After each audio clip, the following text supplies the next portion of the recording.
አሁን ከእሷ የተጎዳውን ነገር አለ እያለች የእሷንም መስማት ያስፈልጋል። እሺ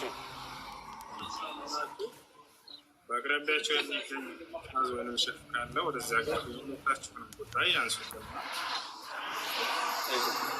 እዚህ እሷ ብትመጣና አንተ ብትመጣ እሷ ብትመጣ ደግሞ ሌላ ነገር ልታወራ ትችላለች። ስለዚህ አንተ ልጃ እንዲህ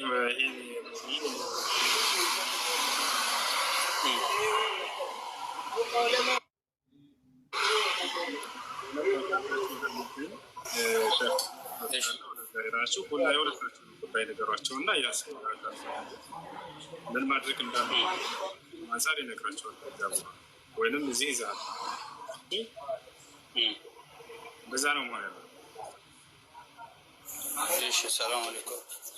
ሰላም አለይኩም። ሁሱ አካውንት አስቀምጠ ነበር ያጠፋዋል ነው ታላይ ተሰፈን ያንተ ባዮ ላይ አካውንትህ ላይ እንትን በለው አስቀምጠው አካውንትህን። በዚያ ላይ ኢንሻአላህ መርዳት የሚፈልጉ ሰዎች የገባቸው ትረዱታላችሁ። ወንድማችን ታሟል፣ መታከም ይፈልጋል። እሺ ኢንሻአላህ ወንድሜ ጎም አስገባኛለሽ። እንዴት ነህ? አሎ አልሐምዱሊላህ ሰላም ነው። መኪና ላይ ነኝ። የሚረብሽ ከሆነ እንትን ሰማን ይሰማል። አብሽር ሰላም ነው። እንዴት ነህ? አልሐምዱሊላህ እኔ ደህና ነኝ። ማሻአላህ ሰላም ነው። ጥያቄ ነበረኝ። የሆነ ጥያቄ የሆነ አስተምሮ ታየውኝና ሁለቱ ሲጋጭብኝ ጥያቄ ልጠይቅ ወደ አንተ መጣሁኝ።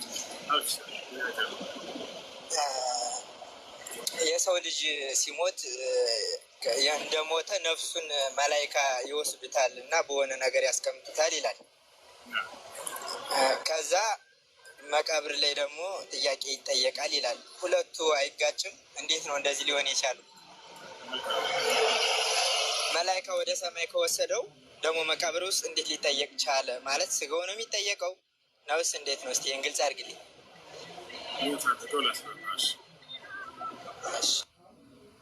መልካም። መላእክቶች ይዘው የሚሄዱት ወደ ሰማይ ስጋውን አይደለም፣ እሺ ነፍሱን ነው። ነፍሱን ይዘዋት ይሄዳሉ መላእክቶች። ከዚያ በኋላ ስጋው ቀብር ውስጥ በሚቀበር ጊዜ እዛው ቤተሰቦች ይቀብሩታል። ከዚያች ነፍሱ ትመለስና ወደ ቀብር በስጋው ውስጥ ትገባለች። ከዚያ በኋላ መላእክቶች መጥተው ይቀሰቅሱትና የቀብር ጥያቄ ሰላም አለይኩም ወራህመቱላሂ ወበረካቱ ያራህ ነው ወንድሜ። እና ስለዚህ ነፍሱን ነው ይዘዋት የሚሄዱት። ያቺ ነፍስ ወዴት ትሄዳለች ከተባለ ሙስሊም ከሆነ ያቺ ነፍሱ ሰባቱን ሰማይ አድርጋ ትሄዳለች። ነብዩ ሰለላሁ ዐለይሂ ወሰለም ሐዲስ ላይ ተናግረዋል። ፈይፍተሑ ለሃ አብዋቡ ሰማ ሐታ ተሲለ ኢለ ሰማኢ አለቲ ፊሃ አላህ አሉ።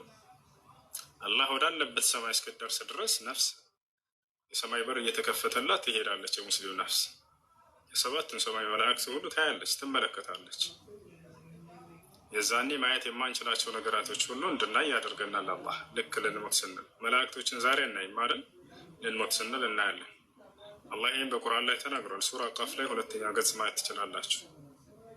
ፈከሸፍና ዐንከ ጊጣአከ እስከ ዛሬ እንዳታየው የተጋረደብህን ነገር ዛሬ አነሳልሃለሁ፣ እገልጥልሃለሁ አለ አምላክ አላህ። ፈበሰሩከ ልየውመ ሐዲድ ዛሬ ያንተ አይን ልክ እንደ ብረት ነው ብሎ ገለጸው። ያ ማለት ማየት የተጋረደውን ነገር ዛሬ የማየት አቅምና ችሎታን ይሰጣል ማለት ነው። እና መላእክቶች ነው ያሉ። ስለዚህ የሙስሊም ነፍስ ሰባቱን ሰማይ አድርጋ ከሰባቱ ሰማይ ድረስ እስከዛ ትሄዳለች። ከዛ ትመለሳለች ወደ ምድር መልሷትና የቀብር ጥያቄ ይጠይቅ ባሪያዬ ብሎ አላህ ያዛል። በስጋ ውስጥ ትገባለች። የቀብር ጥያቄ ይጠይቃል። የካህዲ ከሆነ ግን ያቺ ነፍሱ ከአንደኛው ሰማይ አታልፍም። ከአንደኛው ሰማይ አታልፍም። አላህ በቁርአን ላይ እኔን የካዱ ሰዎች የመንግስተ ሰማያት አይከፈትላቸውም አይገቡም በፍጹም ብሎ ተናግሯል። ቃል በቃል በቁርአን ላይ ኢነ ለዚነ ከዘቡ ቢአያቲና ወስተክበሩ ዐንሃ ላ ቱፈተሑ ለሁም አብዋቡ ሰማ አለ። እነዚያ እኔን የካዱ ናቅዞችን የካዱና ያስተባበሩ እነ ለዚነ ከዘቡ ቢአያቲና ወስተክበሩ ዐንሃ እነዚያ ናቅዞችን ከማመንና ከመከተል የካዱ ወይንም ደግሞ ያስተባበሉ የኮሩ ላ ቱፈተሑም ለሁም አብዋቡ ሰማ የሰማያት በር አይከፈትላቸውም አለ። ልክ አንደኛው ሰማይ ገና ሲደርሰው አላህ ስብሐነ ወተዓላ እኔን የካደች ነፍስ በፍጹም ሰማይና ዓለም አትገባም መልሷት ብሎ መላእክቶችን ያዛል። ትመለሳለች። በቀብር ውስጥ የቀብር ጥያቄ ይጠየቃል። እስከ ዘመኑ ፍጻሜ ድረስ የቀብር ቅጣትን እየተቀጣ ይቆያል። አላህን የካደ ሰው። የሙስሊም ነፍስ ከቀብር ጥያቄ በኋላ ወዴት ትሄዳለች ታዲያ ከተባለ ነቢዩ ሰለላሁ ዐለይሂ ወሰለም የሙስሊም ነፍስ በገነት ትኖራለች ብለው ቃል በቃል ተናግረዋል። ሐዲስ ላይ ሲናገሩ ነቢያችን ሰለላሁ ዐለይሂ ወሰለም ምን አሉ? አርዋሑል ሙእሚኒነ ፊል ጀና አሉ ነቢ ሰለላሁ ዐለይሂ ወሰለም የሙስሊሞች ነፍስ ከሞት በኋላ በገነት ይኖራሉ ብለው ተናገሩ። በገነት ይኖራሉ። ይህን ይመስላል ዳኒ። እሺ ግልጽ ነው። እሺ ቻል።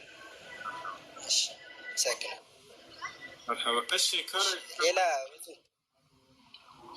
ሌላ ጥያቄ አንድ ነበረኝና እኔ በቅርቡ ነው ታውቃለህ እንትን ያልኩትና ከባህር ዳር ወደ አዲስ አበባ መጥቼ ነበርና መድረሳ ቤት እፈልጋለሁኝ እና የሚያውቅ ሰው ካለ ሸር ቢያደርገኝ በዚያው ብትነግርልኝ ብዬ ነበር። መርሐባ። እሺ እስላማዊ ትምህርት ቤት የምታውቁ ልጆች ዳኒን አገኙት እባካችሁ። ቦታ እንዲጠቁሙኝና ወደዛ ቦታ እኔ ራሴ መሄድ ስለምችል ቦታ ማለት እኔ መድረሳ ቦታ ነው ገብቼ ቁርአን መቅራት የፈለጉትና ትናንት ነው የገባሁት አዲስ አበባ። የሚያውቁ ሰው ካለ ሸር እንዲያደርጉልኝ ገር ኢንሻአላህ እኔን በውስጥ ስልክ ነው ያስቀምጥልኝ። አዲስ አበባ የምታውቁ ልጆች ካላችሁ መድረሳ ወንድማችን እስላማዊ ትምህርት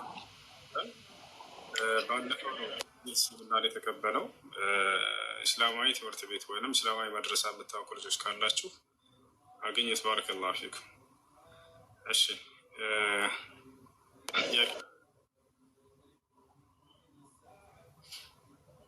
ጥያቄ ያለ ይቀጥል።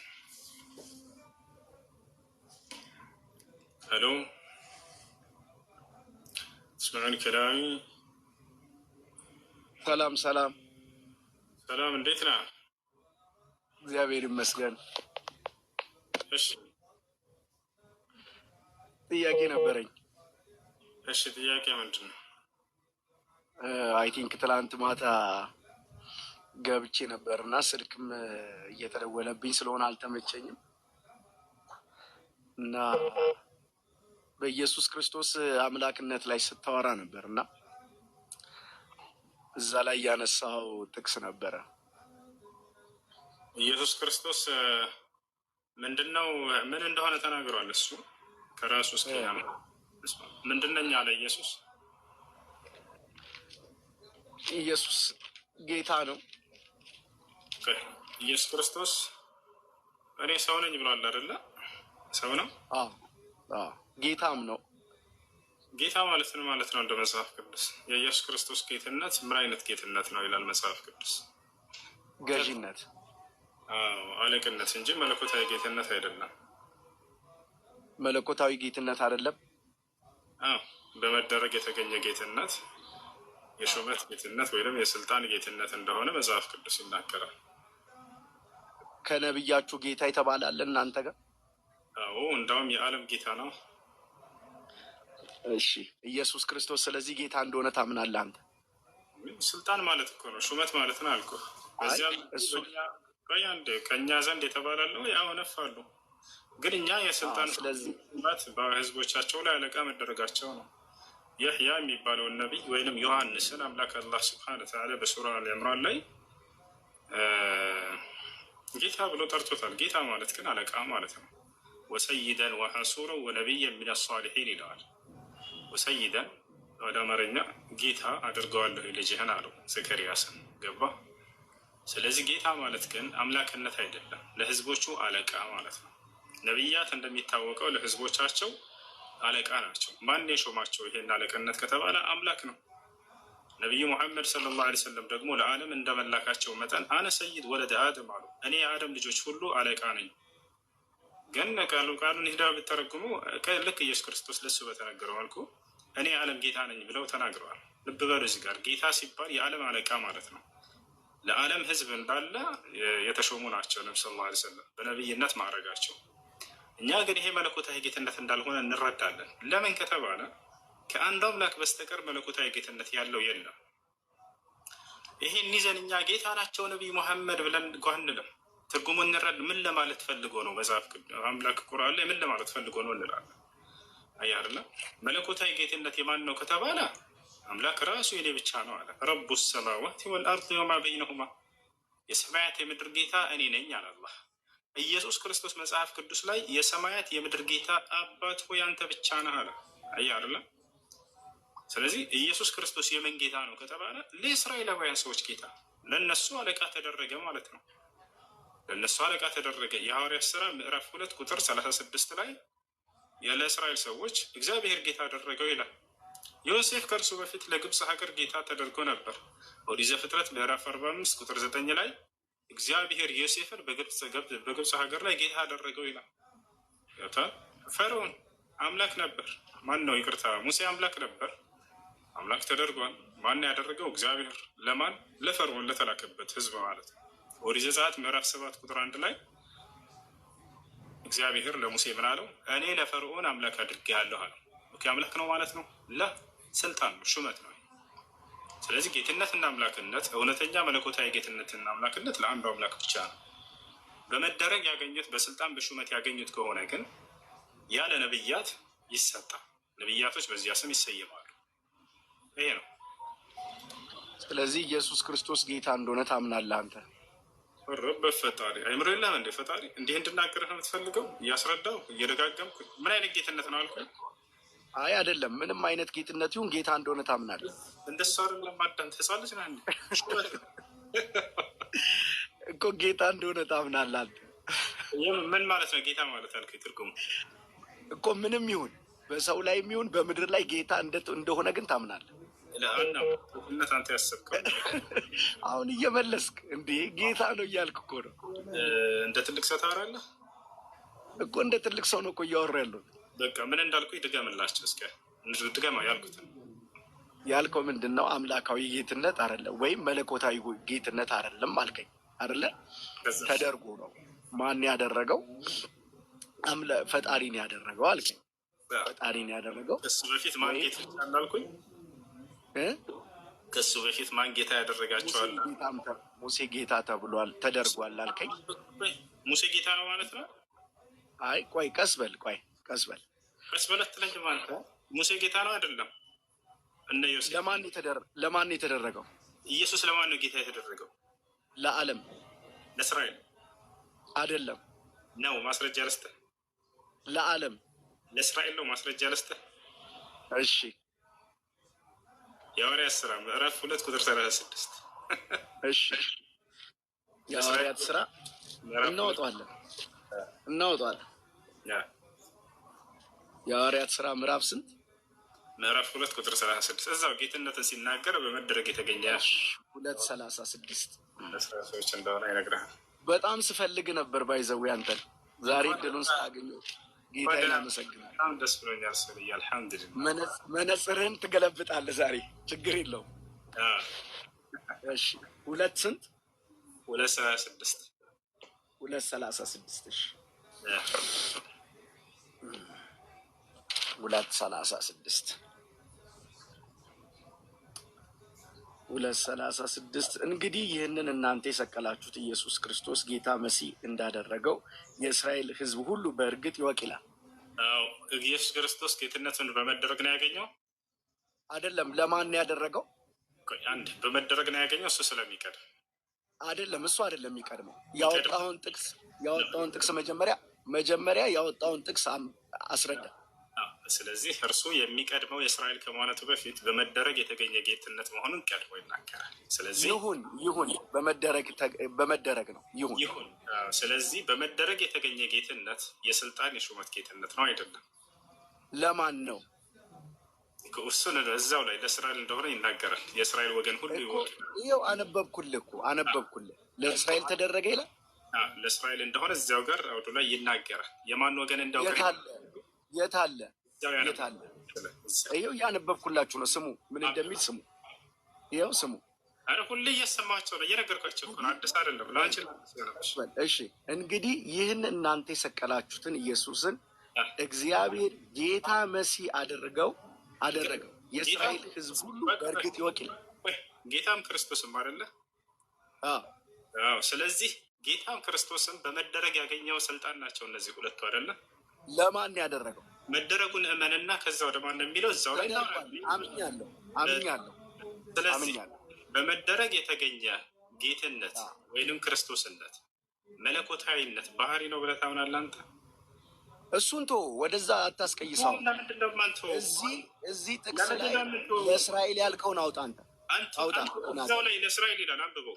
ማንን ሀገር እዛው ላይ የት አለ? ያነበብከው ጥቅስ ላይ ያሰማም እንዴ? ከኔ ጋር ነው አነበብኩ እኮ። እንግዲህ ይህን እናንተ የሰቀላችሁትን ኢየሱስን እግዚአብሔር ጌታ መሲህ አደረገው፣ የእስራኤል ሕዝብ ሁሉ በእርግጥ ይወቅ ነው የሚለው። አይ እና ታዲያ ለማን ነው ይሄ ማወቅ የተፈለገው? ለማን ነው? አይደለ እሱን ለማወቅ የተፈለገው አይደለም፣ አደረገው፣ ለእስራኤል አደረገው ይላል። በእንዳምተ ለማወቅ የተፈለገው አይደለም ይለኛል። የእስራኤል ወገን ሁሉ ይወቅ እያለ ለማን እንደፈለገ እየተናገረ አውዱ ለምታሻለ አይደለም ነው። ቆይ ስለዚህ ኢየሱስ ክርስቶስ ረጋበል ለእስራኤል ተደረገ የሚለውን ጥቅስ አውጣ። ያው እዛው ላይ እየተደረገው ለማን እንደሆነ አይልም ይላል።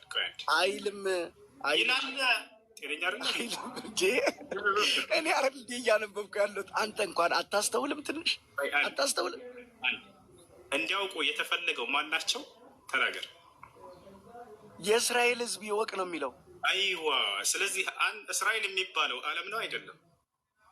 እሺ ስለዚህ አንዴ ዮሐንስ 3:16 ላንብብለት ለዚህ ሰው አነብልሃለሁ። ቆይ ዮሐንስ 3:16 ለማን እንደሆነ አነብለታለሁ። ስሙ አይደለም እንዴ? አንድ ይሄን ጨርስ። ወዴት ነው የምትሄደው? ከዚያ ወደ እንደ ፌንጣ ከጥቅስ ወደ ጥቅስ አትዘልም። እኔ ጋ ገብቶሃል አይደለ? የማን ወገን እንዳውቅን የተፈለገው እንደ አውዱ የኢትዮጵያ ሕዝብ አይደለም፣ እዛቸው የእስራኤል ሕዝብ ብቻ ማለት ነው። አያቸው አይደለ? የእስራኤል ወገን ሁሉ ይወቃል። ያ ነው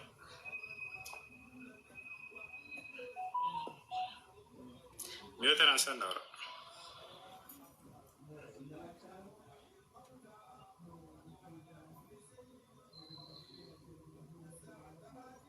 ሄሎ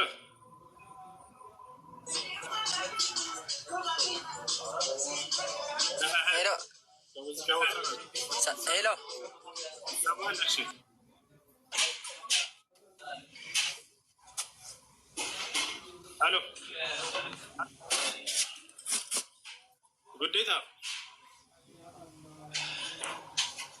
ጉዴታ ጉዴ ሰላሙ አለይኩም። አለይኩም ሰላም ወረሕመቱላሂ ወበረካቱ። ጥያቄ ልጠይቅ እሱ ይቻላል። አረ የኔን አልጨረስክልኝም። እሺ የማን ሕዝብ እንዲያውቅ ነው የተደረገው? ያ ነገር ለዓለም ነው ጌትነቱ ይላል መጽሐፍ ቅዱስ። ኢየሱስ ክርስቶስ የዓለም ጌታ ነው ይላል። አዎ የዓለም ጌታ ነው የሚል አሳየን እና ምን ማለት እንደሆነ እንሄድበታለን። ቀጥል። ኢየሱስ ክርስቶስ የዓለም ጌታ ነው። እሺ አይ ምዕራፍ ስንት ቁጥር? ዮሐንስ ወንጌል ምዕራፍ 3 ከቁጥር 16 የዓለም ጌታ ነው የሚል ማለት ነው አይደለ? እንደዚህ አነበዋለሁ። ቆይ የዓለም ጌታ ነው ኢየሱስ የዓለም ላወጣው ነው። ምዕራፍ ስንት ነው ያልከው? ምዕራፍ ዮሐንስ 3:16 ላይ ኢየሱስ ክርስቶስ የዓለም ጌታ ነው የሚል ተመልከቱ። በፈጠራቸው ይሄንን ውሸታም ነው ላሳያችሁ። ችግር የለም እሱም ታሳያለህ። አንዴ ኮሜንት ላይ መልሱ ሁላችሁም። እዚህ ላይ አሁን ኢየሱስ ክርስቶስ የዓለም ጌታ ነው የሚል ቃል አለ? ቆይ አታብራራም። ሚወት አድርግ፣ ላንብብልህ። ሚወት አድርግ። ያነቡታል፣ አማርኛ ይችላሉ ሁላቸውም። አብሽር፣ አትቸገር። ቀጣፊ ውሸታ ለምን ታዋሻላችሁ? መጽሐፋቸው ላይ ክርስቶስ ላይ ዋሽታችሁ እስከ መቼ ድረስ? የዓለም ጌታ ነው የሚል አለ? ኮሜንት ላይ ክርስቲያኖች ሳትቀሩ መልሱ። እንዲህ እያደረጉ ነው የሚሸውዷቸው። ወላሂ ላዚም የሌለውን ያመጡና ይዞሩ ይሽከረከሩና እዚህ ላይ የዓለም ጌታ ነው ብሎ ይሸውዷቸዋል።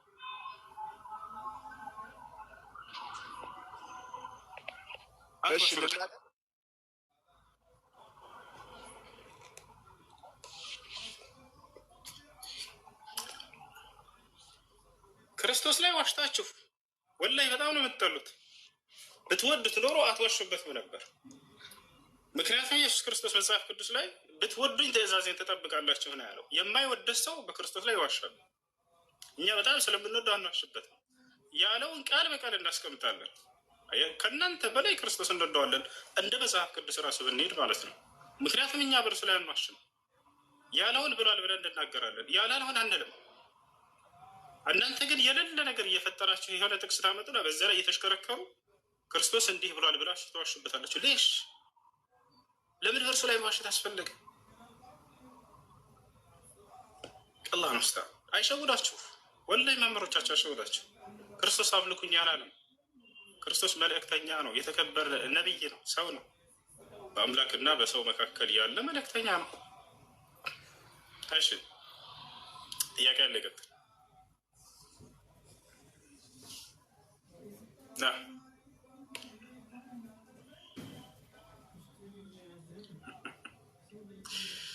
እሺ ጥያቄ ያለው መቀጠል ይችላል።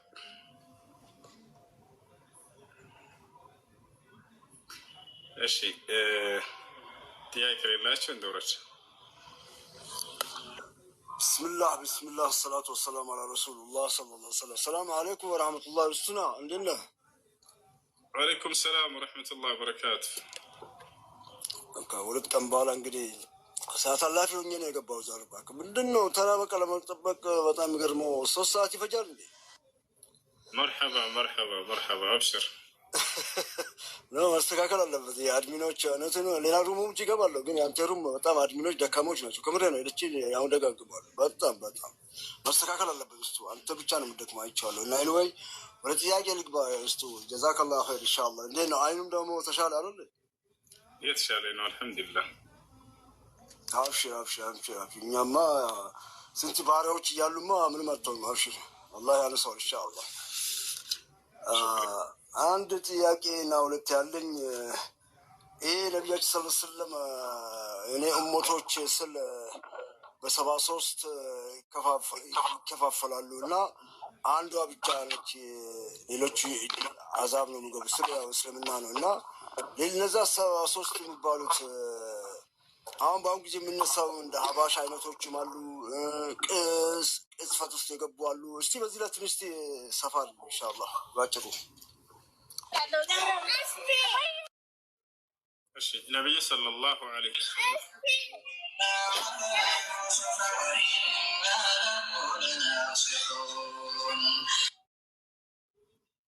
ነቢያችን ሰለላሁ ዐለይሂ ወሰለም ከነቢይነታቸው ማረጋገጫ መካከል አንድ ነቢይ ትንቢትን ይናገራል፣ ወደፊትም በተናገረው መሰረት ይፈጸማል። ያ የነቢይነቱ ማረጋገጫ ነው። ገብታችኋል አይደለ? የአንድ ነቢይ የነቢይነት ማረጋገጫ ሚዛኑ ምንድን ነው? ነቢይ ትንቢትን ይናገራል። ከዚያ ያ ትንቢት በተናገረው መሰረት መፈጸሙ አንድ የነቢይነት ማረጋገጫ ነው። ያ ነቢይ ትንቢትን ተናገሩ፣ የተናገረው ትንቢት ካልተፈጸመ ሐሰተኛ ነቢይ ነው። ይሄ የነቢይነት ሚዛን ነው፣ ያዙ። ነቢያት ተአምራትን ያደርጋሉ፣ ሌላም አለ አይደለ? አንደኛ እሱ ነው። ስለዚህ ነቢዩ ሰለላሁ ዐለይሂ ወሰለም አንዱ የነቢይነታቸው ማረጋገጫ ይሄ ነው። የዛኔ ምንም አይነት አንጃ ሳይኖር በፊት ቀድመው እነዚህ አንጃዎች እንደሚከሰቱ ተናግረው ነበር። ወሀዛ የዱሉ ዐላ ስድቅ ንቡወቲሂ ዐለይሂ ሰላቱ ወሰላም፣ የነቢይነታቸው እውነተኛ ነቢይነታቸው ማረጋገጫ እሱ ነው።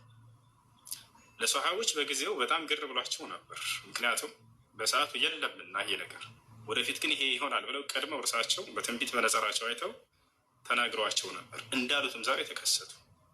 ወሰተፍተሪቁ ኡመቲ ዐላ 73 ፍርቃ ኩሉሃ ፊናር ኢላ ዋሂዳ ያሉት። በመጀመሪያ ሐዲሱ ላይ ምን አሉ? እፍተረቀት ልየሁዱ ዐላ 71 ፍርቃ ወእፍተረቀት ነሳራ ዐላ 72 ፍርቃ ወሰተፍተሪቁ ኡመቲ ዐላ 73 ፍርቃ ኩሉሃ ፊናር ኢላ ዋሂዳ ቂለ መን ሂየ ያ ረሱለላህ ቃል መን ካነ ዐላ ሚስሊ ማ አነ ዐለይሂ ልየውም ወአስሓቢ ወፊ ሪዋየትን ኡኽራ ቃል ሂየ ልጀማዓ። ነቢያችን ሰለላሁ ዐለይሂ ወሰለም ምን አሉ? የሙሴ ተከታዮች ወይም የሙሳ ዐለይሂ ሰላም ተከታዮች ለ71 ተከፋፈሉ። ሁሉም የእሳት ናቸው፣ አንዷ ስትቀር። እነርሱም ሙሳና ወመን መዐሁ ከእርሱ ጋር ያሉ ተከታዮች ብለው ተናገሩ። የመሲሁ ተከታዮች ልክ እንዲሁ ለ72 ተከፋፈሉ አሉ። ሁሉም የእሳት ናቸው፣ አንዷ ስትቀር። እነርሱም ዒሳና ከእርሱ ጋር ያሉ ታማኞች አሉ። የእኔ ኡማ ደግሞ ወደፊት ለ73 ይከፋፈላሉ አሉ። ሁሉም የእሳት ናቸው አንዷ ስትቀር፣ እነርሱም እኔና ከእኔ ጋር ያሉ ተከታዮች ብለው ተናገሩ። መን ካነ ዐላ ሚስሊ ማ አና ዐለይሂ አልየውም ወአስሓቢ፣ ልክ እኔና ባልደረቦቼ ባለንበት መንገድ ላይ ዛሬ የጸና ብለው ተናገሩ። ስለዚህ እርሳቸውና ሰሓቦቻቸው እነዚህ በመልካም የተመሰከረላቸው ናቸው። ገብታችኋል አይደል? ልክ እንዲሁ ከእርሳቸው በኋላ 3ቱን ክፍለ ዘመናት አወደሷቸው። እነዚያም ይህ ውዳሴ ያገኛቸዋል ማለት ነው። ሐዲስ ላይ ሲናገሩ ምን አሉ? ኸይሩ ናስ ቀርኒ ثم الذين يلونهم ثم الذين يلونهم አሉ። መልካም ሰዎች ብሎ ማለት በእኔ ዘመን ያሉ ናቸው፣ ከዛ የሚቀጥሏቸው፣ ከዛ የሚቀጥሏቸው አሉ። እነሱም ማን በመባል የሚታወቁ ናቸው? ሰሓበት፣ ታቢዑን፣ ወትቢዕ ታቢዑን። እነዚህ ሶስቶቹ ነቢ ሰለላሁ ዐለይሂ ወሰለም አወድሰዋቸዋል። ከዛ በኋላ እነዚህ ማን ተብለው ይጠራሉ? እንደ ቋንቋ ሰለፍ ተብለው ይጠራሉ። السلف كل من تقدمك فهو سلف لك። ማንኛውም ከእናንተ በፊት የተቀደመ ለእናንተ ሰለፍ ይባላል። እንደ ቋንቋ ነቢ ሰለላሁ ዐለይሂ ወሰለም ኒዕመ ሰለፍ አነ ለኪ አላት ፋጢማ፣ እኔ ለአንቺ ምንኛ ማርኩኝ ቀዳሚሽ ሰለፍሽ ነኝ አሉት። በሃይማኖታዊ በንጹህ የሃይማኖታዊ ግንዛቤ ላይ የቀደሙን ደግሞ አሰለፉ ሷሊሕ መልካም ደጋግ ሰለፎቻችን ብለን እንጠራቸዋለን። ማንኛውም ከ3ቱ ክፍለ ዘመን በኋላ የመጣፉ የእነዚህን የቀደምቶችን መልካም ሰለፎች ግንዛቤ የሚከተሉ ሰለፍ ሷሊሕ የቀደምቶቹ መልካም ሰለፎች ተከታይ ተብሎ ይገለጻሉ። ገብታችኋል አይደል? ስለዚህ ዛሬ ላይ እነዚህ የተነሱ አንጃዎች አልጀህሚያ ወልሙዕተዚላ ወልሙርጂአ ወልጀብሪያ ወልአሻዒራ ወልአሕባሽ ወገይሪሃ ሚን አጠዋኢፍ አዳላ التي خرجت عن دائرة أهل السنة والجماعة وبعضها عن الإسلام كليا أو يعني በብዛት የሚወጡ አሉ ከኢስላም፣ ልክ እንዲሁ ደግሞ ከሱና የሚወጡና ያፈነገጡ አሉ ከእነርሱ መካከል። فكل من وقع في الشرك أو إنكار لصفات الله سبحانه وتعالى فهو خارج عن دائرة الإسلام. وأما كل من ابتدع غير البدعة الكفرية فهو لا يخرج عن الإسلام بالكلية، وإنما يخرج عن دائرة أهل السنة والجماعة بقدر ما عنده من خلاف لطريقة أهل السنة والجماعة. عندك علي እነዚህ አንጃዎች አሁን እንደሚከሰቱ ቀድመው ነቢ ሰለላሁ ዐለይሂ ወሰለም ተናግረዋቸው ነበር። ይህ ደግሞ የትክክለኛ ነብይነታቸው ማረጋገጫ ነው። ሳይከሰቱ በፊት ቀድመው መናገራቸው እነዚያ ገብታቸዋል። አሁን ዋናው ነገር ምንድን ነው? ሰሃቦች ጠየቁ፣ ምን ይሄ ያ ረሱላህ፣ ማን ነው ታዲያ ትክክለኛው መንገድ ላይ የሚሆኑት ወደፊት ብለው ሲናገሩ ልክ እኔና ሰሃቦቼ ባለንበት መንገድ ላይ ዛሬ ባለንበት መንገድ ላይ የጸኑት ናቸው ብለው ተናገሩ። እነሱም እስከ ዘመኑ ፍጻሜ ድረስ እንደሚቀጥሉ ተናግረዋል። ሐዲስ ላይ ገብታቸዋል። ሐዲስ ላይ ላ ተዛሉ ጣኢፈቱ ሚን ኡመቲ ዛሂሪን ዐለ ልሐቅ ላ የዱሩሁም መን ኻለፈሁም ወላ መን ኸዘለሁም ሐታ ያእቲ አምሩላሂ ተባረከ ወተዓላ ብለዋል። ከእኔ ትውልዶች አንዲት ጀማዓ በእውነት ላይ ከመሆን አትወገድም የአላህ ትእዛዝ እስኪመጣ ድረስ፣ ያ ማለት የዘመኑ ፍጻሜ እስኪመጣ ድረስ ማለት ነው። እስከዚያ ዘመን ድረስ ይጸናሉ፣ ይቆያሉ። እነዚያ እነሱም ማን ናቸው ከተባለ አህሉ ሱነቲ ወልጀማዓ አትባዑ ሰለፍ ሷሊሕ አው ሰለፊዩን አው ሁም አህሉ ልሐዲስ አው ሁም አህሉ ልአተር አው ጣኢፈቱ ልመንሱራ አው ልፍርቀት ናጂያ። እነዚህ ኩሉ ሀዚህ አልአስማ ሙሰመያት ሊእስም ዋሒድ ወሁወ አልሙስሊሙ ልሙተቢዕ ሊመንሀጅ ሰለፍ ሷሊሕ። የቀደምት መልካም ሰለፎችን ግንዛቤ የተገነዘበ ሰው መሰየሚያ ስያሜዎች ናቸው እነዚህ። ስለዚህ ቁርአንና ሐዲስን በባጭሩ በቀደምት በእነዚያ ነቢ ሰለላሁ ዐለይሂ ወሰለም ባወደሷቸው በ3ቱ ክፍለ ዘመናት ሰዎች ግንዛቤ የተገነዘቡ ሰዎች ወይንም የእነዚያን ግንዛቤ የሰለፎች ግንዛቤ በሚል ይጠራል። ገብታችኋል አይደል? የእነሱን ግንዛቤ ተከትሎ የሄደ ሰው በእውነተኛው መንገድ ላይ ያለ ሰው ገብታችኋል። ለምን ከተባለ ያን ዘመን ነቢ ሰለላሁ ዐለይሂ ወሰለም ያወደሱት ዘመን ነው። 3ቱ ክፍለ ዘመናት ላይ ያሉት ሰዎች መልካም ሰዎች ናቸው የኔ ትውልዶች ብለው መስክረውላቸዋል። እነዚያ ናቸው ሰለፎች ሲባል ጊዜ የሚታሰቡት። ወልመቅሱድ ቢሰለፍ ሷሊሕ هم القرون الثلاثة المفضلة الذين زكاهم النبي صلى الله عليه وسلم في حديثه خير الناس قرني ثم الذين يلونهم ثم الذين يلونهم ثم الذين يلونهم እነዚያ ናቸው። ታዲያ እነዚህን አስመልክቶ ሰለፎች ይናገሩ ነበር። አደራቸውን የሰለፎችን መንገድ ተከተሉ እያሉ يقول الإمام سفيان الثوري رحمه الله تعالى عليك بآثار من السلف وإن رفضك الناس وإياك وآراء الرجال وإن زخرفوها لك بالقول يالي ناقرني. ويقول الإمام حسن البصري رحمه الله تعالى اصبر نفسك على السنة وقف حيث وقف القوم وقل بما قالوا وكف عما كفوا عنه واسلك سبيل سلفك الصالح فإنه يسعك ما وسعهم. هذا رأي ሰለፎቻቸውን መንገድ ተከተሉ እያሉና ሐሰን አልበስሪ ይመክሩ ነበር። ገብቷቸዋል። ሰለፎች ግንዛቤ ማለት ከእስልምና ግንዛቤ የወጣ ሌላ መንገድ ማለት አይደለም። ቁርአንና ሐዲስን በሰሃቦች በታቢዒዎች በአትባዑ ታቢዒን ግንዛቤ መገንዘብ ማለት ነው። ለምሳሌ የሆነ ቁርአን አንቀጽ ተረሳ አብዱላህ ብኑ አባስ እንዴት ብሎ ነው የተገነዘበው ብሎ መከተል ያ ነው የሰለፎች መንገድ ማለት ነው። ይዟቸዋል አይደለ? እስኪ ሰውን አዳምጥ እያዳመጥክ ሰውንም አንዴ ተረጋጋ። ከዚያ በኋላ ደግሞ እሱ ረብሽ አንድ ጊዜ ተረጋጋ። ኢብኑ ተይሚያ ረሒመሁላህ ተዓላ ምን አሉ? ላ ዐይበ ዐላ መን አዝሀረ መዝሀበ ሰለፍ ወንተሰበ ኢለይህ ወዕተዛ ኢለይህ። አንተ ጀግና ከሆንክ ኢትዮጵያ ገብተህ ክርስቲያኖችን ማስበክ አለብህ። ጀግና ከሆንክ እንዳታወርዱት፣ አድሚኖች ተውት፣ እንዳታወርዱት። ጀግና ከሆንክ እዛ አረብ ሀገር መካ ምናምን መዝለል አይደለም። ወላሂ ላዚም በአካል እንዳውም ደስ ይለኝ ነበር። በቅርብ እመጣለሁኝ የምትፈልጉት ሰው እሱ አንተ እኮ ዝም ብለህ አረብ ሀገር ሄደህ እኮ ነው እዛ የምትቀባጥረው። ሀገር ገብተህ መከራከር አችል። እንዳውም እሱ ይሻለኛል እኮ ወረብ ከባ ፊት ለፊት እንደ ወንድ ልጅ ፊት ለፊት እንደዚህ መገናኘት ኢንሻላህ። ስመጣ አስታውሰኝ ልመጣ ስል ምናልባት ስለምናገር ራሱን ደብቆ የሚኖር ሌባ ብቻ ነው እንዳይታይ ሌብነቱ ማለት ነው። ጀግና ከሆንክ ሀገር ገብተህ መከራከር አይሻልክኝ እኮ ተሰማኝ። እሱ ቶ አንዳንድ ነገር እንድትናገርና አንዳንድ ሪኮርድ ስለሚያደርጉ ቶና ወይም ሚት አድርገው እስልምና በአንተ የመጣረከው እንዳንተ እጅ ሚት አድርገው ኡስታዝ ሚት አድርገው በቃ ወይም አውጣው በቃ። ለምን እንደዚህ ያለ ሰው መርሰት ስቶ ጀዛከላህ ቀጥል ኡስታዝ። እና ويقول شيخ الإسلام ابن تيمية رحمه الله تعالى لا عيب على من أظهر مذهب السلف። በደንብ ይሄን ኢብኑ ተይሚያ ንግግር አዳምጡ። ኢብኑ ተይሚያ የራሱ መንገድ የለውም፣ የራሱን መንገድ አልተጣራም። لكنه كان يدعو إلى مذهب السلف الصالح። يتوشوا الأرض لا عيب على من أظهر مذهب السلف። የሰለፎችን መንገድ በራሱ ላይ ግልጽ ያደረገ ሰው ላይ ምንም ነውር የለበትም፣ ወቀሳ የለበትም ማለት لا عيب على من أظهر مذهب السلف وانتسب إليه።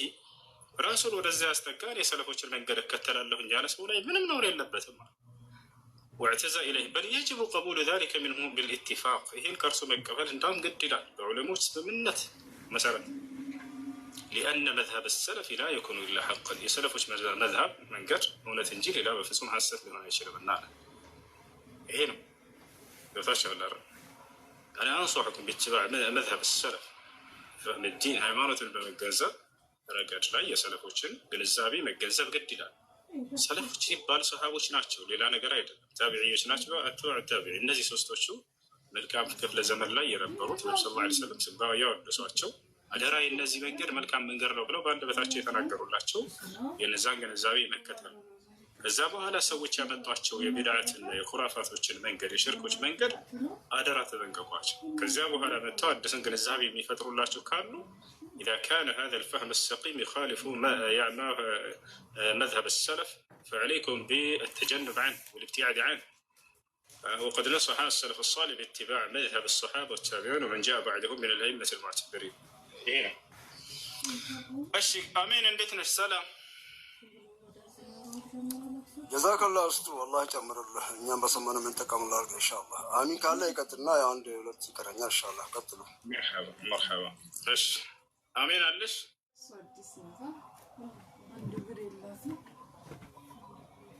ሄሎ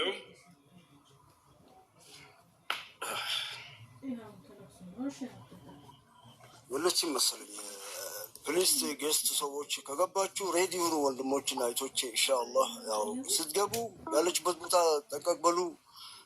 ስትጠየቁ ደግሞ ወዲያው የጠራች ነበረ እኮ ቀጥይ። ኔትወርክ ይዞኝ ነው፣ ኔትወርክ ያስቸግራል። እሱዬ ክርስቲያን እምነት ተከታይ ነኝ እና በጣም ጥያቄ የሚሆኑብኝ ነገሮች ስላሉ ነው። እኔ እስልምናን በጣም ነው የምወደው። ለምሳሌ እስልምና ማለት በጣም ደስ የሚል ነገር ነው። ራቁት አለመሄድ ራሱ በጣም ትልቅ ክብር ያለው ስፍራ ነው እና ለምሳሌ እስልምና ውስጥ ያሉ ሴቶችን በጣም ነው ማደንቃቸው። የምር ራሳቸውን ሸፍነው ለአንድ አምላካቸው መገዛታቸው ከምንም በላይ በምድርም ራሳቸውን ሰትረው የኖሩ ጀግና እህቶቻችን ናቸው እና እነሱ ሳይ እኔ ቀናለሁ። ለምንድነው ተቀለ የ10 ብር ታይት ለብሰን እኛ ገላችን እያሳየን በጣም ልንከራከር ማንችል ሰዎች ከእስልምና ጋር ስንከራከር በጣም ነው የሚገርመኝ። አንድ እሱ ነው። ሁለተኛ ምንድነው ከእስልምና ውስጥ ምን ያስፈልጋል? አሁን እስላም ለመሆን መስፈርት አለ ወይ? ሁለተኛ ምንድነው ሙስሊም ሲሆን ብዙ ጊዜ ወላጆች አይቀበሉም። አሁን ወደ ሌላ እምነት ተከታይ ከሆንክ አንተ አንዳንዴ እምነት ትመስሎም ባህላዊ የምንከተል ሰዎች አሉ። ኢትዮጵያ ውስጥ ማናቃቸው ነገሮች አሉ። ለምሳሌ እሱን እዚህ ላይ አልገልጽም እና እኔ እስልምናን ለመከተል ስለሚፈልገው ምን ያስፈልገኛል? አላህን ለማግኘት የምሬ ነው። በንጹህ ልቤ እየጠበቅኩት ነው። በእርግጥ የያዘኝ ነገሮችን ብኖር እኔ አሁን 29 ወደ 30 እየሄድኩኝ ነው። በጣም ስለምወዱ ይሄን ዓለም ውስጥ እንዴት ልግባ ብዬ ለራስም ጥያቄ ሆንብኝ ነበር። ኦንላይን ላይ ብዙ ጊዜ ደግሞ አገኛለሁ ብዬ አላገኘሁም። እድለኛ አልሆንኩም። ዛሬ እድለኛ ነኝ፣ አግኝቻለሁ። ለዚህ ጥያቄ መልስ እንድትሰጠኝ ነው። ያው ለእስልምና እንደሚያስፈልገኝ መስፈርቱን እንድትነግረኝ። መርሐባ። እሺ እንግዲህ ከመጀመሪያ ካነሳቸው ስንነሳ ኢስላም ሴት ልጅ ተገላልጣ በገሃድ ባዕድ ወንዶችን ወደ ፈተና እንድትጥል አያዝም እና ስለዚህ አላህ ሰውነቷን እንድትሸፍን ያዛታል። መገላለጥ የውበትና የነፃነት መገለጫ አይደለም። ያ ቢሆን ኖሮ እንስሳቶች ከማንም በላይ ነፃነት አላቸው እንል ነበር። ምክንያቱም እነሱ ተገላልጠው ይሄዳሉና። ስለዚህ የሴት ልጅ የውበቷ መገለጫ ምንድን ነው ከተባለ የእርሷ መሸፈኗ ነው። ለባሏ ለማን መሸፈን መገለጥ እንዳለባት ያስተምራታል ኢስላም። ለተፈቀደላት ለባሏ ካልሆነ በስተቀር ባዕድ ወንዶችን ተገላልጣ በአደባባይ እንድትሄድ በፍጹም ይሄንን አይፈቅድላትም። ሌሎችንም ወደ መጥፎ እሳቤ ነገር የሚጥል ነገር ስለሆነ ማለት ነው። እሷንም እንዲሁ አደጋ ላይ ሊጥላት ስለሚችል ያ ነገር ብዙ ጊዜ ሴቶች ለመጥፎ ነገር ሰይጣን ያንን እንዲጋበዙ ያደርጋሉ። ወንዶችን የእርሷን ተክለ ሰውነት ባዩ ጊዜ፣ ውበቷን ባዩ ጊዜ ወደ መጥፎ ነገር እንዲሄዱ ያደርጋል። ይህን ሁሉ መንገድ ኢስላም ዘግቶታል። ያ ነገር እንዳይከሰት ቀድሞ ሴት ልጅ እንድትሸፈን አዘዘ። አላህ ይህም በቁርአን ላይ ሱረቱል አሕዛብ ላይ ሲናገር ይላል፣ ያ አዩሃ ነቢይ ቁል ሊአዝዋጅከ ወበናቲከ ወኒሳኢል ሙእሚኒን ዩድኒነ ዐለይሂነ ሚን ጀላቢቢሂነ ዛሊከ አድና አን ዩዕረፍነ ፈላ ዩእዘይነ ወካነ አላሁ ገፉረን ረሒማ ይላል። አንተ ነቢይ ሆይ ሚስትህን፣ ሴት ልጆችህን፣ ምእመናት ሴቶችን በሙሉ ሰውነታቸው ላይ ጅልባባቸውን ይለቁ ዘንድ እዘዛቸዋል። ያን ምክንያቱም ተናገረ። ዛሊከ አድና አን ዩዕረፍ፣ ይህ እንዳይታወቁ ይረዳቸዋልና። ተደበቀች፣ ተሰተረች። በቃ ከዚያስ ፈላ ዩእዘይኒ፣ አይለከፉም ማለት የእነርሱን ጥቅም አስቀደመ። ሴት ልጅ ራሷን በሸፈነች ቁጥር እርሷ ከመለከፍ በጣም የራቀች ትሆናለች። ራሷን በገላለጠች ቁጥር ለመለከፍ ቅርብ ትሆናለች። ታቸዋለ። ይህ ነው ሴት ልጅ ከቤቷ በምትወጣ ጊዜ ሰይጣን ወደ እርሷ ይጠራል አሉ ነቢ ሰለላሁ ዐለይሂ ወሰለም። ተገላልጣ የምትሄድን ሴት ሲገልጹ ማለት ነው። ምክንያቱም ያ ወጣት ልጅ እሷን በሚያይ ጊዜ ሰይጣን ወደ እርሷ እንዲመለከት ይጋብዘዋል። የዛኔ እርሷን ለምን አናናግራትም የሚል ነገር ሀሳብ ይጭርበታል። ከዛ ሄዶ ስልኳን ይቀበላል። ከዛ አንድ ቀን ይገናኛሉ። ከዛ በመቀጣጠር ሌላ ነገራቶች ውስጥ ሰይጣን ይጥላቸዋል። ስለዚህ ያ ነገር እንዳይሆን ነቢ ሰለላሁ ዐለይሂ ወሰለም ቀድመው እንዲሰተሩ አዘዙ ማለት ነው። ሌላ ነገር ስለ ኢስላም ነው። የሰው ልጅ እዚህ ዓለም ላይ ትልቁ ጸጋ ብሎ ማለት አምላክ በነቢያት በኩል የደነገገለትን መንገድ አግኝቶ መሄድ ነው። ሌላው ምድራዊ ጸጋ ነው፣ ጠፊ ጸጋ ነው፣ እዚህ ምድር ላይ የሚያልቅ ነገር ነው። እውነተኛ ጸጋ ብሎ ማለት ግን ከሞት በኋላ ያለውን ህይወታችሁን የሚያስቀጥልላችሁን የነቢያትን መንገድ አግኝታችሁ መሄድ ብቻ ነው። ያን ደግሞ አምላክ በነቢያት በኩል የዘረጋው ብቸኛው መለኮታዊ ሃይማኖት ኢስላምን እንደሆነ ይናገራል። አዳምን ገና ወደ ምድር ሲያወርደው ጊዜ ምን እንዳለ ታውቃላችሁ? ቁልና ህቢጡ ሚንሃ ጀሚዓ፣ በሉ አዳምም ሔዋንም ሁላችሁም ወደ ምድር ውረዱ አልኳቸዋል።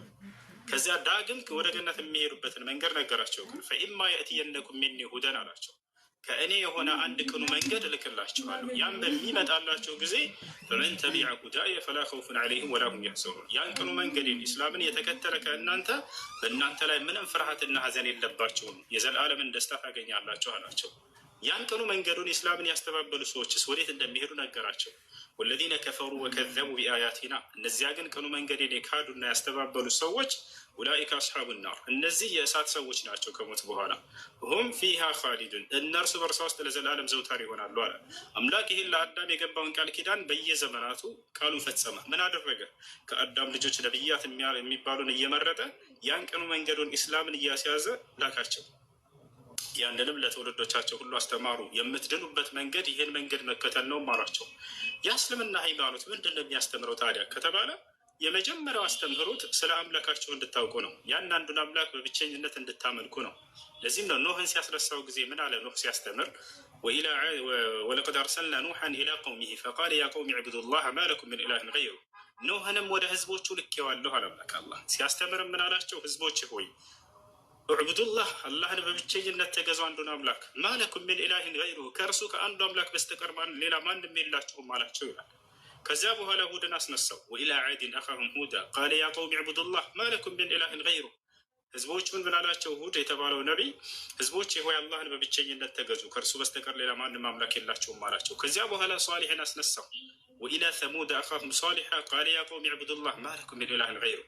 ሁሉም ነቢያት አንድ አይነት ወጥ የሆነ አስተምሮ ነበራቸው። የመጀመሪያው ትእዛዛት ሁሉ ፊተኛና መጀመሪያው አንዱን አምላክ በብቸኝነት አምልኩ ነው። ያ አንድ አምላክ አንድ ብቻ ነው። በአንድነቱ ላይ ሶስትነት የለውም። ያ አንድ አምላክ ለዘላለም ህያው ነው። በህያውነቱ ላይ ሞትነት የለበትም። ለቅጽበት የሚሞት አምላክ አይደለም። ገብታችኋል? ሞት የሚባለው የፍጥረት ባህሪ ነው። ገብታችኋል? ከእርሱ ዘንድ ሞት የሚባል ሂሳብ የለም። ወተወከል ዐለል ሐይ አለዚ ላ የሙት ይላል አላህ ስለ ባህሪው ሲነግረን፣ በፍጹም በማልሞተው ዘላለም ህያው በሆንኩት በእኔ ላይ ብቻ ተመኩ እያለ ይናገራል። ሁወል ሐዩ ላ ኢላሃ ኢላሁ ይላል። እኔ ዘላለም ህያው ነኝ፣ ከእኔ በስተቀር ሌላ ማንም አምላክ የለም እያለ ይናገራል። ገብታችኋል? ፈድዑሁ ሙኽሊሲነ ለሁ ዲን፣ ሃይማኖትን ጥርት አድርጋችሁ ለእኔ ብቻ እኔም በብቸኝነት አምልኩኝ እያለ ይናገራል።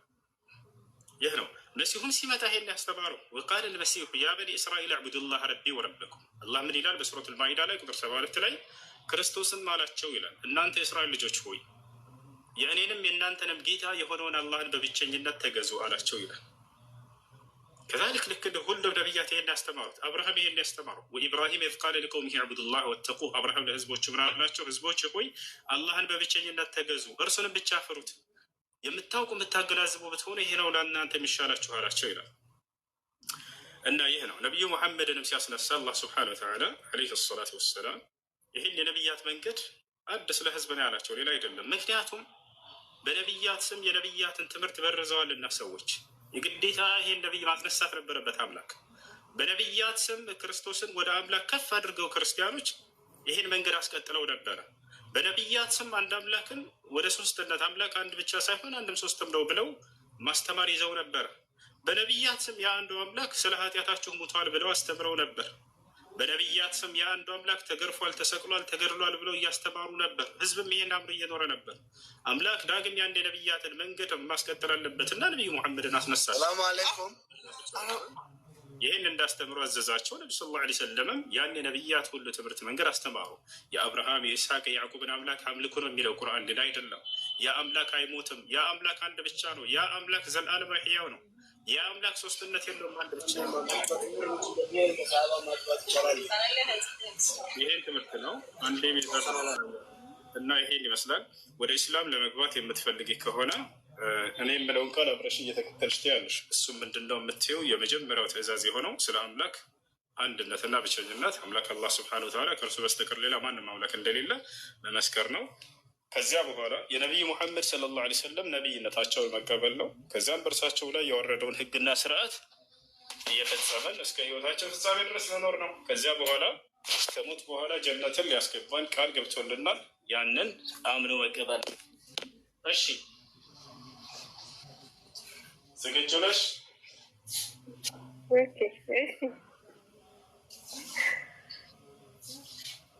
እሺ የምለውን ቃል አብረሽ የተከተልሽ ብል አሽሀዱ አላ ኢላሃ ኢለላህ ወአሽሀዱ አና ሙሐመደን ረሱሉላህ። አላሁ አክበር። ጨርሰሻል። ከዚህ በኋላ ሙስሊም ሆነሻል። አሁን ያልሽው ቃል የሸሃዳ ቃል ወይም የምስክር ቃል ይባላል። የእስልምና ሃይማኖት የመጀመሪያ ትእዛዝና መሰረት ነው። ትርጉሙ አሽሀዱ አን ላ ኢላሃ ኢለላህ ማለት እነሆ ከአንዱ ከአላህ በስተቀር በእውነት የሚመለክ ሌላ አምላክ የለም ብዬ መሰክራለሁ። ወአሽሀዱ አነ ሙሐመድን ረሱሉላህ ማለት ደግሞ ሙሐመድም የአላህ መልእክተኛና ነቢይ ናቸው ብዬ መሰክራለሁ ማለት ነው። ሰዎች የመጀመሪያው እሺ መርሐባ እህቴ፣ ከላይ ያለችው ዚክራ የምትባለው ልጅ ፎሎ አድርጊያት። እስላማዊ ትምህርቶች የምትማሪበት ግሩፕ ታስገባሻለች። ስለ ሶላት አሰጋገድ ምናምን ታስተምርሻለች። ይበልጥ ደግሞ በአቅራቢያሽ የምታገኝ ከሆነ ሙስሊሞች እነሱ ስለ ሶላት አሰጋገድ፣ ስለ ወደ አደራረግ በተግባር ያሳዩሻል። እሷ ግሩፖችን ታስገባሻለች። ስምሽ ማን ነበር? እኔ አሚን። አሚን። እሺ መቀየር ግዴታ አይሆንብሽም። አንቺ ፍላጎትሽ ነው። እሱ መቀየር የምትፈልጊ ከሆነ ፈቃድ ነው። ደስ ያለሽን ስም ዚክራ አውሪያትና ፎሎ አድርጊያት ያገኛል። አይ ሰላም አለይኩም። አሜን ሰላም። እንዴት ነሽማ? አልሐምዱሊላህ። እንኳን አላህ ሱብሃነሁ ወተዓላ መራሻ ቤት ፎሎ አድርግኝና በውስጥ ጽፍልሻለሁ። እሺ ፎሎ አድርጌሻለሁ። እሺ አልሐምዱሊላህ ሽክራን። እሺ አላህ ያጽናሽ። እሺ አሜን። እሺ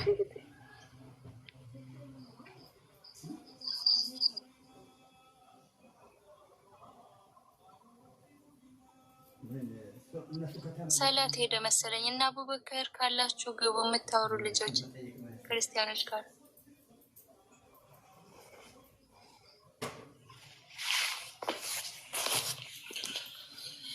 እሺ ልጆች የጁምዓ ኹጥባ ታዳምጣላችሁ? መስጅድ ሊሄድ ነው። ኹጥባ የምታዳምጡ ከሆነ እዚሁ ልልቀቅላችሁ ወይንስ ዘግተነው ልጅ ላይ ይሁን? ብናዳምጠው ጥሩ ነው። እሱ ኢንሻላህ እናዳምጠው። እናንተ ጋር ሌሊት ነው አይደል? ከታች ወንድሜ። አዎ አልሐምዱሊላህ። እኔ ጋር አሁን በቃ ሱቢ ደርሷል። አንድ ሰዓት እንደዚህ ቀጥቷል። ማሻአላህ ማሻአላህ። ጀዛከላህ ውስጡ በዱዓ አትርሳን። እንግዲህ ኢንሻላህ ጀዛከላህ ውስጡ አላህ ጨምርልህ። መርሐባ መርሐባ።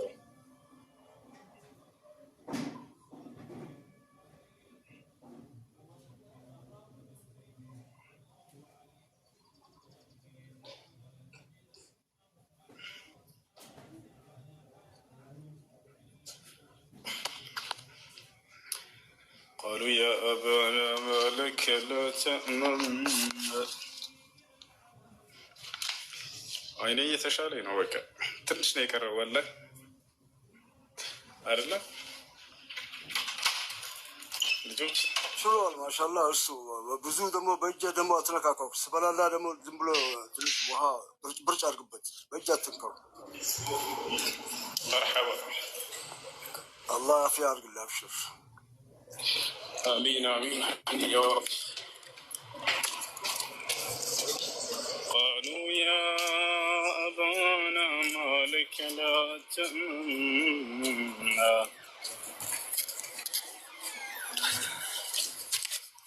ما لك لا تأمنا على يوسف وإنا له لناصحون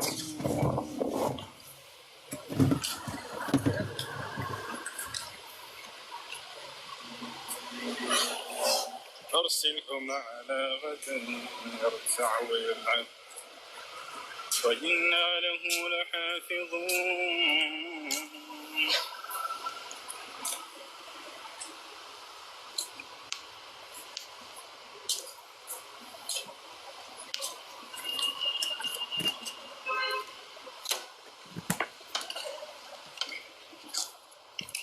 يا سلام.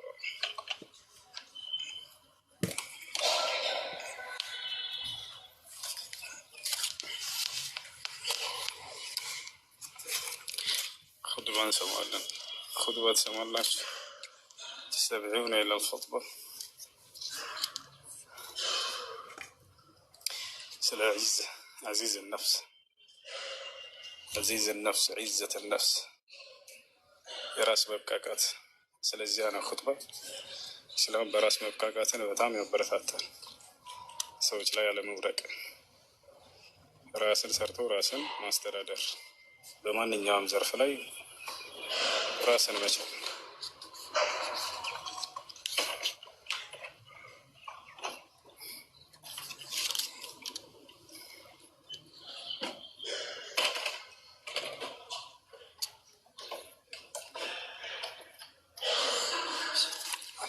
كيف الحال؟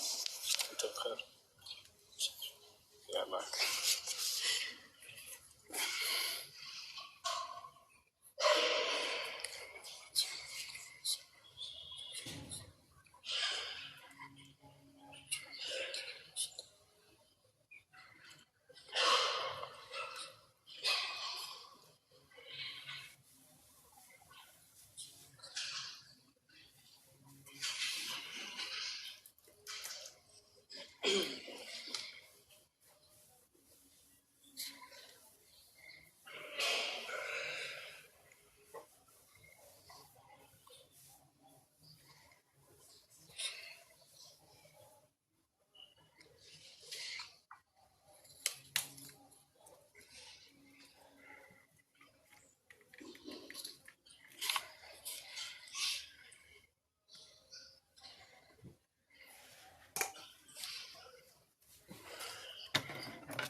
ونشهد أن لا إله إلا الله ونشهد أن سيدنا محمدا رسول الله صلى الله وسلم وبارك عليه وعلى آله وصحبه ومن والاه.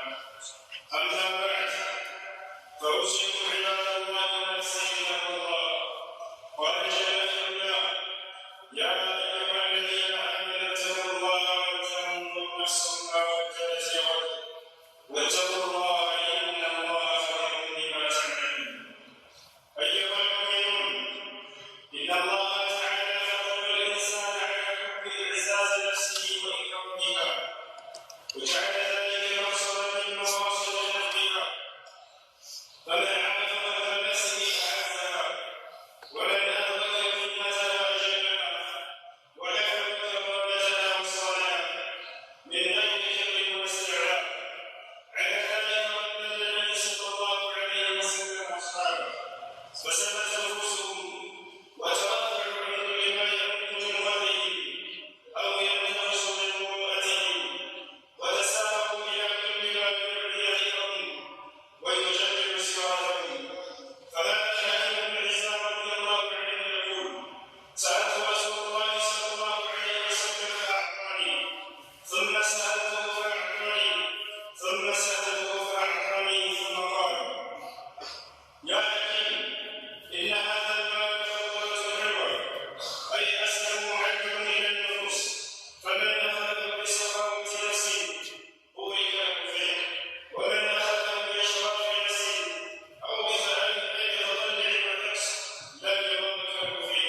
الله